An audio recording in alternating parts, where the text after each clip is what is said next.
네, 어제 열린 골든글로브 시상식에서 오징어 게임의 깐부 할아버지죠. 배우 오영수 씨가 나무조연상을 수상했습니다. 한국 드라마의 골든글로브 수상, 정덕현 대중문화평론가와 함께 의미를 짚어보겠습니다. 안녕하세요. 안녕하세요. 예, 골든글로브가 윤여정 씨가 받았던 그 오스카하고는 다른 거죠? 그렇죠. 예, 네. 요 어느 정도의 급이라고 할 수 있을까요? 급을 나누긴 좀 애매하긴 한데, 이제 미국의 전 세계적인 상이죠. 상으로 보면은 이제 할리우드가 아니라 아카데미상이 있고, 그 다음에 골든글로브, 그 다음에 TV 부분의 에미상 이런 정도로 꼽는 부분이 있는데요. 골든글로브는 특이한 게 이제 영화, TV 부분 이거 같이 하는 그런 시상식이라고 볼 수 있죠. 할리우드 외신기자협회 회원들이 선정한다고 하더라고요. 아, 외신기자협회 회원들이. 네네네. 할리우드 외신기자협회. 이게 오징어 게임 수상은 예상이 좀 됐습니까? 원래? 저는 오징어 게임이 어느 쪽이든 상을 하나는 받아야지 정당하다는 생각을 좀 하고 있었어요. 예. 왜냐하면 작년에 TV 부문 전 세계를 다 통틀어서 TV 부문에서 그만한 파급 효과를 냈던 드라마가 없었기 때문에 분명히 상은 하나 받지 않을까, 받아야 된다 이런 생각을 하고 있었는데 골든글러브가 워낙 최근에 이제 논란이 많았잖아요. 그쵸. 그래서 인종차별 논란도 좀 있었고 비영어권에 대한 문턱이 굉장히 높다.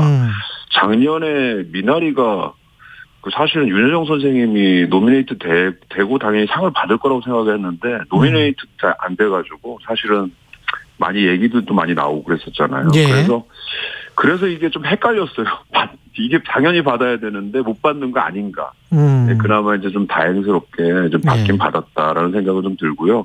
아쉬운 건 작품상 정도 좀 받았어야 되는 거 아닌가 생각이 들거든요. 근데 나무조연상이었습니다.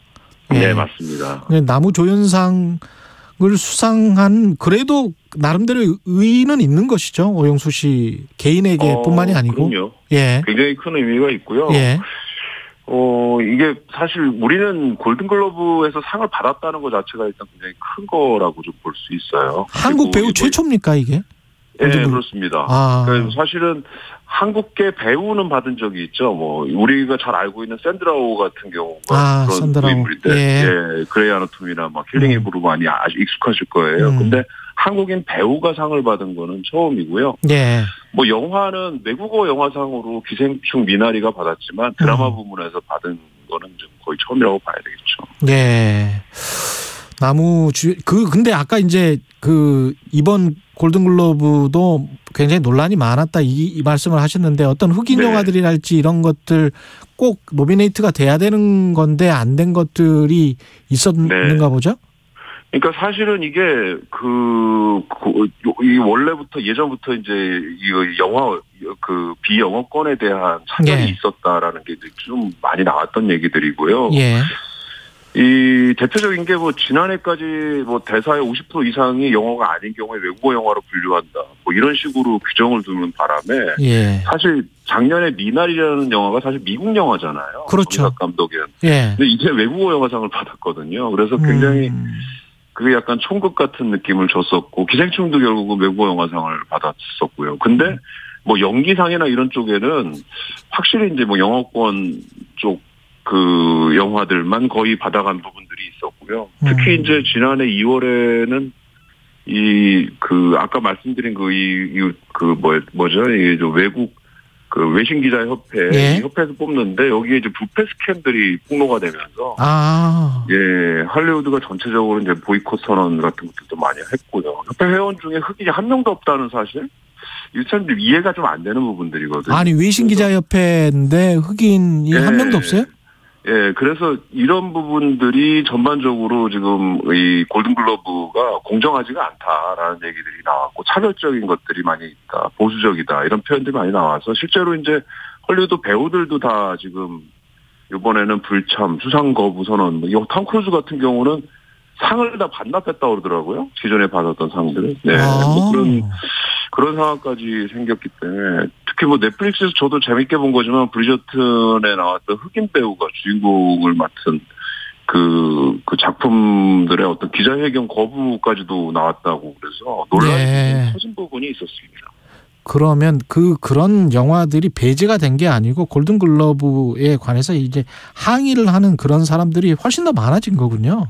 아, 그렇죠. 그래서 사실은 골든글러브 측에서도 약간 위기의식을 많이 느꼈을 거예요, 이번에. 이번 시상식은 정말 시상식이라고 보기 어려울 정도로 아무것도 없는 그런 거였거든요. 이게 지금 생중계도 안 했다며요. 네, 생중계도 안 했고 사실은 이게 생중계를 지금까지 계속 MBC에서 해왔는데 거기서도 거부를 했거든요. 그래서 아예 나오지도 않았고 그래서 이제 시상식 하기 전에 쇄신안 이런 것도 발표하고 그랬거든요. 골든글러브 쪽에서 여성 비중 높이겠다, 유색 인종도 3분의 1 비중으로 구성을 하겠다, 이런 식으로 얘기를 했는데 실질적으로 인적 쇄신은 굉장히 중요하긴 하지만 이게 결과로 노출되는 데 또 시간이 걸리는 문제잖아요. 그래서 골든글러브가 우리한테는 오영수 배우가 탄 거 굉장히 큰 의미고 그다음에 우리 한국 K 콘텐츠가 좀 이번에 알려지는 데 있어서 굉장히 중요한 의미가 있지만 골든글러브는 사실은 좀 변화가 좀 많이 요구되는 그런 부분들이 좀 올해 많이 드러났다고 볼 수 있겠죠. 특히 코로나19 때문에 2020년, 2021년 사람들이 극장, 영화관에 안 가면서 박스오피스랄지 미국 위주의 어떤 흥행시장 이런 게 아니고 넷플릭스처럼 스트리밍 시장이 발전하면서 이렇게 개인화되고 니치마켓화되고 그러면서 내가 좋은 영화, 좋은 배우 이런 것들이 이렇게 다 뭐랄까요? 갈라지는 그런 상황이 된 게 오히려 이 권위를 훼손하는 어떤 구조적인 역할도 한 것 같은데요. 네, 맞습니다. 지금 정확하게 말씀하셨는데 그러니까 글로벌 시대잖아요. 지금 글로벌 시대에 가장 요구되는 게 다양성이거든요. 그래서 인종적인 부분이나 언어적인 부분이나 이런 것들이 장벽이 되지 않는 시대예요. 근데 골든글러브가 지금까지 이제 수상을 하고 시상하는 과정에서 나왔던 것들은 아주 구태의연한 시대착오적인 어떤 사고 방식으로 해왔기 때문에 거기에 대해서 올해 특히 많은 이런 비판들이 더 많이 쏟아진 부분이 있겠죠. 우리가 3프로 TV의 지상파 방송사들 그 상황이랑 거의 비슷한 현상들이 지금 계속 일어나고 있네요. 미디어가 거의 혁명기이기 때문에 새로운 뉴미디어가 나오면서 여러 가지 이제 그 안에 담기는 콘텐츠에 대한 평가나 위상도 굉장히 달라지고 있다고 보는 거죠. 오징어 게임 다시 이야기를 좀 해보면 이게 지금 그렇게 끝났기 때문에 시즌 2나 3가 나올 것 같은 그런 거였잖아요, 결말이. 그래서 거의 100% 나온다고 봐야죠. 그럼 언제 나올지는 아직 모르겠는데 저는 충분한 시간을 주기 때문에 완성도를 먼저 추구하거든요. 그래서 작품이 어느 완성되는 시기까지는 시간이 좀 걸릴 것 같긴 한데 분명히 나옵니다. 왜냐하면 이만큼의 성과를 낸 작품이 없기 때문에 넷플릭스 쪽에서도 돈을 아마 제작비를 훨씬 더 많이 주면서라도 제작을 할 거라고 봅니다. 이렇게 계속 오징어 게임뿐만이 아니고 사실은 지옥도 좋은 평가를 받았었고 시나리오입니까? 왜 이렇게 우리 영화들이 이렇게 각광을 받나요? 우리나라에서 물론 아이디어도 뛰어난 부분이 있지만 제작을 잘하는 것 같아요. 그러니까 영상 연출이나 이런 데 있어서 아주 충분히 준비되어 있는 제작진을 우리가 갖고 있는 것 같거든요. 장르물 특히 잘 만들고 있는 것 같고요. 그다음에 굉장히 유니크한 지점들이 있습니다. 한국 콘텐츠가.